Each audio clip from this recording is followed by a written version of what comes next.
Yan, isang mapagpalang araw po sa ating lahat, mga kalingap, mga ka-business. Panibagong araw, panibagong reaction ulit po tayo. At for today's video po ay gawin po natin ng reaction. Itong isa sa tinulungan ni Kalingap Tatay Papsi sa Dunsol, Sorsogon. At yan, bago po tayo magsimula dito sa ating gagawing reaction video, para dito kay Nanay Marites na isa nga sa tinutulungan ni Tatay Papsi. Ay yan, lagi po nating paalala, mga kalingap, mga ka-business, ay wag lang po natin kakalimutan patuloy na suportahan ang ama ng kalingap na walang iba kundi si Kuya Bal Santos Matubang. Ganon din ito si Kalingap Rob, at syempre ganon din si Ate Edna Vlog, ang may bahay ni Kuya Bal Santos Matubang. At syempre ganon din po ang may bahay ni Kalingap Rob na si Ma'am Jack Tapia Matubang. At ganon din po ang lahat ng Kalingap partners at lahat ng Kalingap reactors. At isama na rin po natin, mga Kalingap, mga ka-business, sa patuloy po nating susuportahan ang Ka-Business Official, Papa Dins TV at Ka-Business Family. At yan, tuloy na po tayo dito sa ating reaction video patungkol nga po dito kay Nanay Marites na isang blind o isang bulag na nagsusumikap na harapin ng patas ang hamon ng buhay.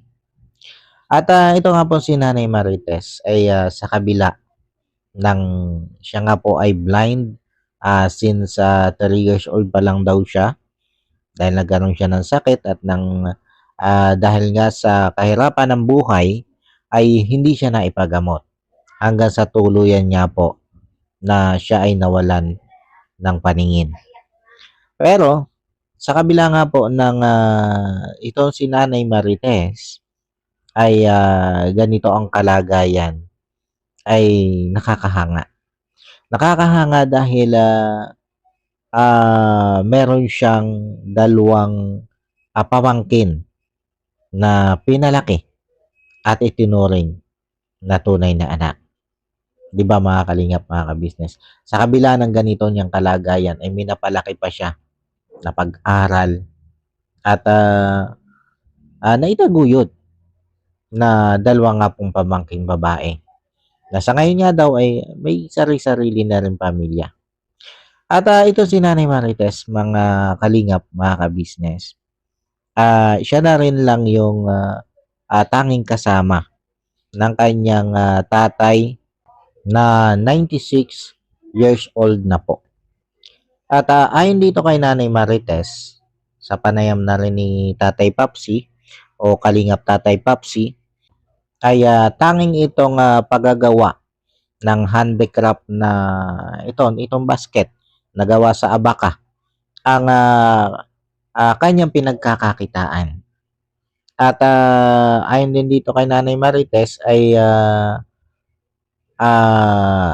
sa looban ng isang araw ay isang basket lang yung kanyang nagagawa, dahil nga baguhan pa rin siya sa ganitong paggagawa ng basket.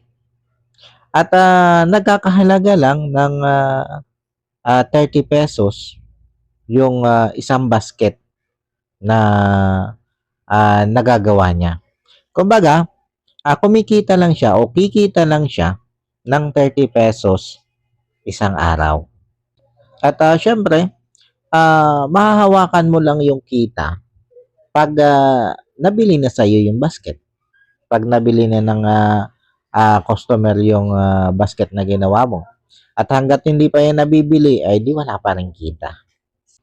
At nung panahon nga daw na hindi pa siya marunong na gumawa nitong basket, ay umaasa lang sila doon sa bigay ng mga kamag-anak at sa pensyon ng tatay niyang 96 years old. Kasi may nakukuha silang pension galing sa senior o sa pagiging senior citizen ng kanyang tatay. Pero ang alam ko, di ba, mga kalingap, mga ka-business, ang mga ganitong PWD o katulad na aming PWD ay may nakukuha yan sa gobyerno under ng DSWD. Lalo na pag nakakuha ng PWD ID. Kasi ako mga kalingap, mga kabisnes, sa totoo lang wala akong PWID. Dati meron, kaya lang nung ma-expire ay hindi na ako nakakuha ulit. Hindi na ako nakapag-renew kasi kailangan daw akong magrehistro muna sa COMELEC para maging botante bago ulit ako bigyan. Pero itong si nanay siguro naman rehistrado ito bilang botante. Kaya ewan ko lang kasi wala naman nabanggit dito si Kalingap Tatay Papsi kung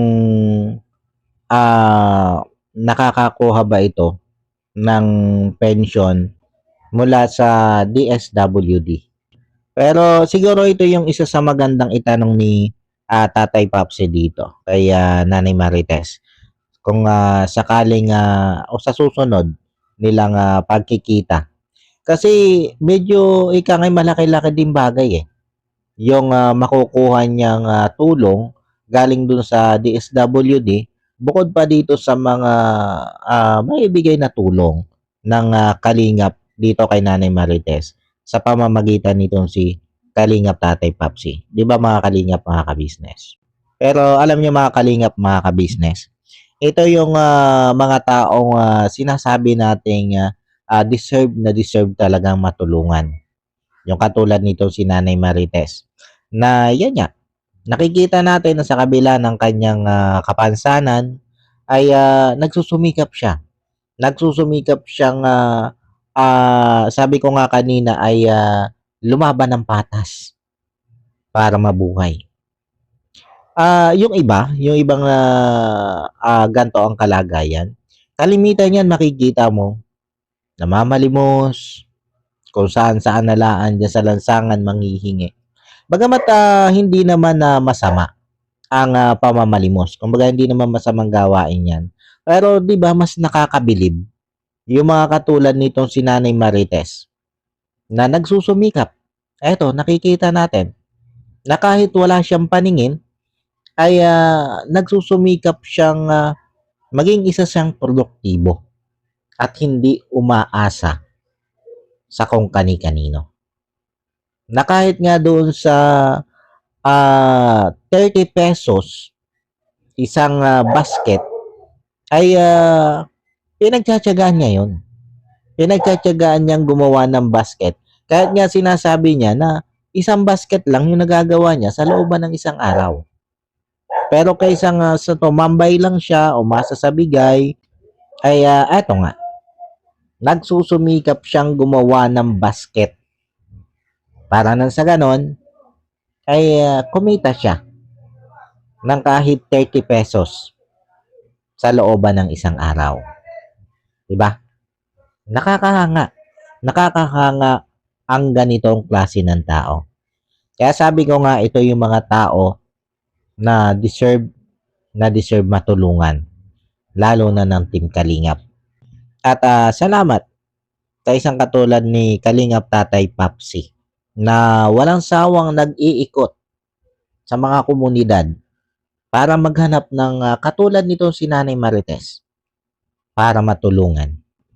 Kasi malinaw lang naman mga Kalingap, mga ka-business, na dahil sa katulad ni Tatay Papsi ay eto, nabibigyan ng pagkakataon na mabigyan ng tulong itong mga ganito nating kababayan. Diba mga Kalingap, mga ka-business? At syempre, sa patnubayan ni Kuya Bal Santos Matubang, ang ama ng Kalingap. At gano'n na rin ni Kalingap Rab, syempre. At ni Ate Edna. Kasi, alam naman natin lahat, si Kuya Bal Santos Matubang, ang pundasyon ng Kalingap.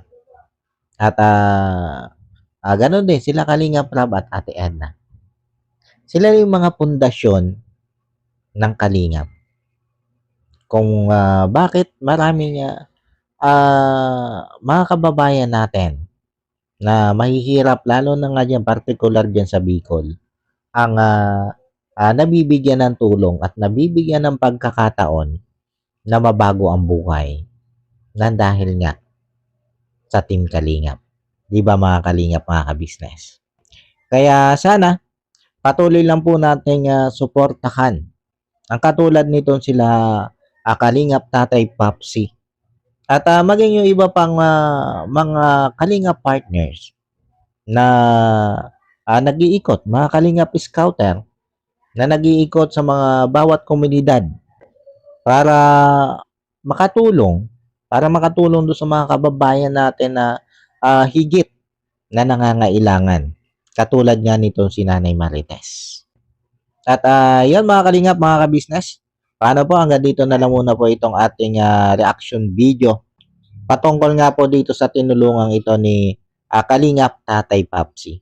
At yan muli po ay maraming salamat mga Kalingap, mga kabisnes, sa patuloy nyo pong pagsuporta at sa patuloy nyo pong panonood, pagtangkilik sa aking mga ginagawang reaction video. At bago po tayo tuloy magtapos mga Kalingap, mga kabisnes, syempre ang lagi po natin paalala na wag lang po natin kakalimutang patuloy na suportahan ang ama ng Kalingap na walang iba po kundi si Kuya Bal Santos Matubang. At syempre ganon din po ito si Kalingap Rob at ganon din po si Ate Edna Vlog. Ang may bahay nga po nitong si Kuya Bal Santos Matubang. At ganon na rin po may bahay ni Kalingap Rob na si Ma'am Jack Tapia Matubang. At syempre ganon din po ang lakat ng Kalingap partners at lakat ng Kalingap reactors. Support po natin yan. At yun mga Kalingap, mga kabisnes, isama na rin po natin sa patuloy po natin susuportahan ang Kabisnes Official, Papa Dins TV at Kabisnes Family. At ganoon na rin po ang mga kagwang ni Kabisnes, ang lahat ng kagwang ni Kabisnes. At ganoon na rin po syempre ang mga reactors ni Kabisnes. At makisuportahan din po mga Kalingap, mga kabisnes, pinaglalambing ko na po sa inyo ang ito sila It's Me Bebang Official, Erlinda Official Vlog, Blessful Balance, Pretty Mind 143, Nana Channel TV, Jewel Channel, LBOFW Abu Dhabi, Dindin Mix Vlog, Nora Mix Vlog, Scarlett Arellano Mix Vlog, Best Friend Italy, Kawaki TV Official, sino pa ba? Ka-Edit Mix Vlog, Atining Mix Vlog. Yon. At yun muli po ay maraming salamat po mga Kalingap, mga kabisnes. God bless po sa inyong lahat. And I love you all. Bye-bye.